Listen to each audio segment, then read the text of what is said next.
सत्यप्रिया दलित शोषित प्रवासी समाज पार्टी से आज तारीख 27/3/2025।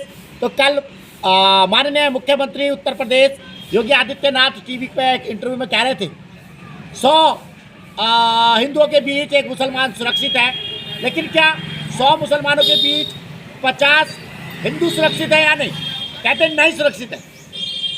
वो सब प्रश्न भी का उत्तर भी दे देते हैं, नहीं सुरक्षित है 100 मुसलमानों के बीच 50 हिंदू भी।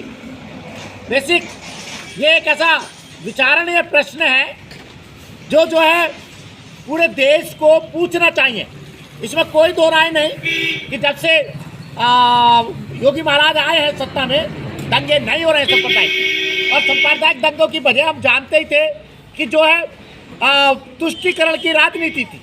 वोट बैंक की राजनीति के लिए आप किसी एक पक्ष को अंधा सपोर्ट करते थे और दूसरों की तरफ से आंख मूंद लेते थे, और उसके परिणाम दंगे भी थे और भारी पलायन भी था। लेकिन जब से सरकार ने जो है वर्तमान सरकार ने तुष्टीकरण की जगह समानता का अधिकार, समानता के दृष्टिकोण को अपनाया है, अपराधी को दंडित करने का प्रयास किया है, इंस्टेंट न्याय जिसको हम कहते हैं, परिणाम शानदार है। बिल्कुल भी दंगे नहीं है, अपराध नहीं है, और उत्तर प्रदेश जो है विकास की गति पर बढ़ रहा है। 2028 तक जो है दूसरी सबसे बड़ी अर्थव्यवस्था बन जाएगा उत्तर प्रदेश।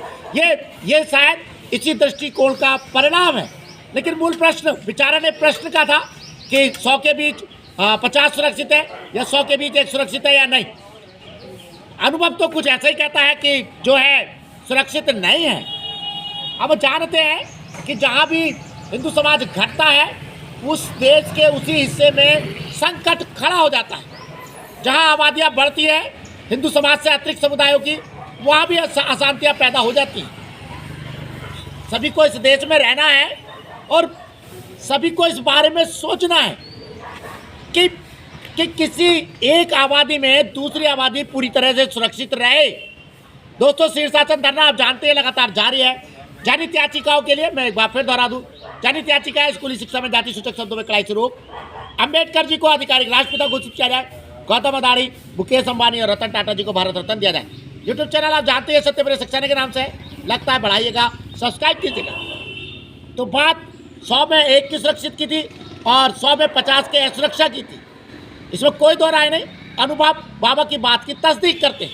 हम तो बस इतना ही कहेंगे कि जो है सभी समुदायों को विचार करना चाहिए कि ऐसा क्यों है।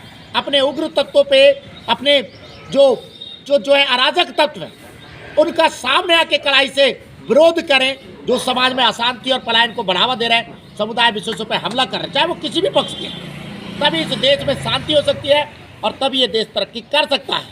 बाकी एक दूसरी बात यही है कि बाबा के प्रश्न पे पूरे देश को, खासतौर से राजनीतिक दलों को जरूर विचार करना चाहिए।